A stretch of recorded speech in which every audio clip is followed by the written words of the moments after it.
పుణ్య భారతావనిలో భూమండలంపై వివిధ ప్రాంతాల్లో వెలసిన కలియుగ ప్రత్యక్ష దైవమైన ఆ శ్రీనివాసుడు కొలువైన పుణ్యక్షేత్రాలు ఎన్నో కలవు. వాటిల్లో కొన్ని స్వయం వ్యక్తముగా, ఇంకొన్ని ప్రతిష్ఠింపబడి భక్తుల చేత నిత్య పూజలందుకుంటున్న పుణ్య ఆలయాలు ఎన్నో కలవు. అలాంటి వాటిలో ఇప్పుడు మనం చూస్తున్న తెలంగాణ రాష్ట్రం సిద్దిపేట జిల్లా కొండపాక మండల కేంద్రంలో ఆనంద నిలయంలో వెలసి భక్తుల కోరిన కోరికలు నెరవేరుస్తున్న ఆ కళ్యాణ వెంకటేశ్వరుడి నిలయం ఎంతో ప్రసిద్ధి చెందింది. సిద్దిపేట హైదరాబాద్ ప్రధాన రహదారికి ఆనుకొని ఉన్న ఈ ఆలయం అల్లంత దూరం నుండే అగుపించే ఎత్తైన ఆలయ శిఖర గోపురాన్ని చూస్తూ భక్తులు మనస్సులోనే నమో వెంకటేశాయ అనుకుంటూ చేరుకుంటారు. ఈ ఆలయం చుట్టూ పచ్చటి ప్రకృతి రమణీయతను సంతరించుకుంటున్నట్టుగా ఉండి వివిధ వృక్షజాతులు భక్తులకు స్వాగతం పలుకుతున్నట్టుగా ఉండే ఆలయ పరిసరాలు భక్తుల మనస్సులో ఎంతో భక్తి భావాన్ని పెంపొందిస్తుంది. ఆలయ ప్రదక్షిణ చేసిన భక్తులు గర్భాలయంలోని శ్రీహరి దర్శనానికి కదులుతారు. అంతరాలయంలో ఉన్న స్వామివారి ఎత్తైన రూపం, ఎదుగు భుజాలు, విశాల నేత్రాలతో గర్భాలయంలో దర్శనమిచ్చే ఆ శ్రీహరి రూపాన్ని చూసిన భక్తుల మనస్సులోనే ఓం నమో గోవింద అంటూ పులకించిపోతారు. ఏది కోరుకున్నా ఇచ్చే, కోరికలను తీర్చే కళ్యాణ వెంకటేశ్వర స్వామివారిని మనందరం దర్శించుకుందాం. ఆ 7 కొండల వారి ఆశీస్సులను పొందుదాం. ఇక్కడ వెంకటేశ్వర స్వామివారు కొలువై నిత్య పూజలు అందుకోవడం వెనక ఎంతో చారిత్రక కథనం దాగి ఉంది. ఈ ప్రాంతమంతా పచ్చటి ప్రకృతిని పరుచుకొని చూడగానే ఆధ్యాత్మికతను కలిగించేదిగా ఉండడం చేత ఈ దారిన వెళ్ళే ప్రతి ఒక్కరూ ఈ ప్రాంతానికి చేరుకోగానే తెలియకుండానే ఓం నమో నారాయణ అంటూ స్మరించుకుంటారు. ఇక్కడ ఆనంద నిలయంలో ఉన్నవారందరూ ఆ శ్రీహరి భక్తులే. నిత్యం గోవింద నామస్మరణ చేస్తూ గడిపేవారు. ఈ ప్రాంతంలోనే పెద్ద బండరాళ్ళు, వాటి రూపాలు ఆ గోవిందుడి శంకు చక్రాల తిరునామాలను పోలిన విధముగా ఉండడం గమనించిన స్వామివారి ప్రియభక్తుడైన ఇప్పటి తెలంగాణ ప్రభుత్వం సలహాదారుడిగా ఉన్నటువంటి డాక్టర్ కెవి రమణాచారి నిత్యం ఇక్కడి ఆనంద నిలయానికి వచ్చి ఇక్కడి పరిసరాలకు ముగ్ధుడై గోవింద నామస్మరణ చేస్తూ గడిపేవాడని చెబుతారు. ఇలా కొద్ది కాలం పాటు జరగగా భక్తుడైన రమణాచారి ఒకరోజు తీక్షణంగా పెద్ద బండరాళ్లను చూస్తూ ఉండగా స్వామివారి రూపం లీలగా అగుపించిందని, తన సంకల్పంతో ఆనంద నిలయంలో స్వామివారిని ప్రతిష్ఠించి పూజలు జరపాలనే ఆలోచన కలిగిందని ఇక్కడి భక్తులు చెబుతారు. ఇదంతా రమణాచారి తిరుమల తిరుపతి దేవస్థానం ఈవోగా బాధ్యతలు నిర్వహిస్తున్న సమయంలోనే జరిగినట్టుగా, ఇదంతయు స్వామివారి లీలగా ఇక్కడి వారు చెబుతారు. తనకు కలిగిన అనుభూతిని, స్వామివారిని ప్రతిష్ఠించాలనే సంకల్పాన్ని తన తోటి మిత్రులతో భక్తులతో చెప్పగా వారందరూ సంతోషముగా కలియుగ ప్రత్యక్ష దైవమైన ఆ శ్రీహరిని ఇక్కడ ప్రతిష్ఠించాలని నిర్ణయానికి వచ్చి భక్తితో స్వామివారికి నమస్కరించుకొని ఆలయ నిర్మాణ పనులను చేపట్టినట్టుగా చెబుతారు.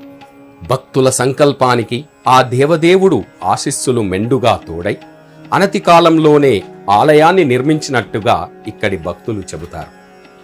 ఈ ఆలయంలో శ్రీమన్నారాయణుడిని ఏ నామముతో కొలువాలో అని ఆలోచన రాగా స్వామివారి ప్రియభక్తుడైన రమణాచారి ఆ 7 కొండలపై ఆనంద నిలయంలో కళ్యాణ వెంకటేశ్వర స్వామిగా కొలువై భక్తులను అనుగ్రహిస్తున్నట్టుగానే ఈ ఆలయంలో కూడా స్వామివారు కళ్యాణ వెంకటేశ్వర స్వామిగా కొలువై భక్తుల చేత నిత్య పూజలందుకుంటూ భక్తుల భవబాంధవుడిగా ఉండి భక్తులను చల్లంగా చూసేలా స్వామిగా కొలువు తీర్చారని ఇక్కడి స్థానికులు చెబుతారు. భక్తులందరూ కూడా సంతోషముగా ఒప్పుకొని పూజలు చేసినట్టుగా ఆనవాళ్లు చెబుతాయి. స్వామివారి ఆలయ నిర్మాణం చేపట్టిన శుభగడియ నుండి శేషావతార రూపుడై ఆ స్వామియే స్వయముగా పర్యవేక్షించినట్టుగా చెబుతారు.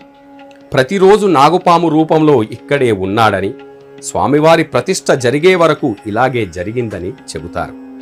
అందుకే ఈ స్వామి కళ్యాణ వెంకటేశ్వరుడిగా సంతానాన్ని ప్రసాదించే స్వామిగా, వరాలను ఇచ్చే శ్రీనివాసుడిగా, ఆనందాన్ని ఇచ్చే అఖిలాండ కోటి బ్రహ్మాండ నాయకుడిగా కొలువై భక్తుల చేత పూజలందుకుంటూ వారి మనో అభిష్టాలను నెరవేరుస్తున్న పరంధాముడి దివ్య ఆలయమే ఈ కళ్యాణ వెంకటేశ్వర స్వామివారి ఆలయం.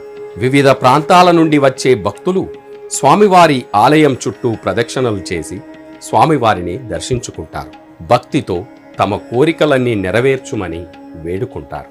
విద్య, ఉద్యోగం, వ్యాపారం, కళ్యాణం, సంతానం, వ్యాపార వాణిజ్య అభివృద్ధి కొరకు భక్తులు నిత్యం పెద్ద సంఖ్యలో ఆలయానికి తరలివస్తూ పూజలు జరుపుకుంటారు. నూతన గృహ నిర్మాణం కొరకు స్వామిని వేడుకుంటే తప్పక నెరవేరుస్తాడని భక్తుల విశ్వాసం. ఎంతో మంది ఆ శ్రీమన్నారాయణుడి ప్రియభక్తులు స్వామివారి సేవలో గడుపుతున్నారు. ఉదయం, సాయంకాలం జరిగే పూజల్లో పాల్గొని ఆ గోవిందుడి ఆశీస్సులను మెండుగా పొందుతున్నారు. ప్రతిరోజు జరిగే భజన కార్యక్రమంలో అన్నమయ్య సంకీర్తనలను ఆలపిస్తూ స్వామివారి కృపకు పాత్రులవుతారు. గర్భాలయంలోని స్వామివారి దివ్య మంగళ ముగ్ధ మనోహర రూపాన్ని చూసిన భక్తుల మనస్సు పులకించక మానదు. ఆజానుబాహుడిగా, ఎదుగు భుజాలతో, సుగంధ పరిమళభరిత పుష్పమాలికలతో దర్శనమిస్తున్న స్వామివారిని భక్తులు కనులారా వీక్షించి పరిపరి విధములుగా వేడుకొని కష్టాలను కడతేర్చు వెంకటేశ్వరా అని మనస్సులోనే మొక్కుకుంటారు. ఆ పక్కనే సిరుల తల్లి శ్రీ మహాలక్ష్మిని భక్తితో వేడుకొని ప్రత్యేక పూజలు జరుపుకుంటారు. అర్చకులు భక్తుల గోత్ర నామాల సహితంగా పూజలు చేసి స్వామివారికి మంగళ హారతులు ఇచ్చి భక్తులకు స్వామివారి తీర్థ ప్రసాదాన్ని అందజేస్తారు. స్వామివారిని దర్శించుకున్న సంతోషంలో భక్తులు ప్రసాదాన్ని అంతే ప్రేమగా తీసుకొని ఆ గోవిందుడి ఆశీస్సులను మెండుగా పొందుతారు. ఇక్కడి స్వామివారికి ప్రతి శనివారం సంపూర్ణ అభిషేకాన్ని వైభవముగా జరుపుతారు. అభిషేకంలో భాగంగా పాలు, తేనె, పెరుగు, కొబ్బరి నీరు, చక్కెర, నేయి ఇలా పలు రకాల సుగంధ భరితలాలతో అభిషేకాన్ని జరుపుతారు అర్చకులు. స్వామివారి నామార్చన చేస్తూ భక్తులు అభిషేకంలో పాల్గొని తరిస్తారు.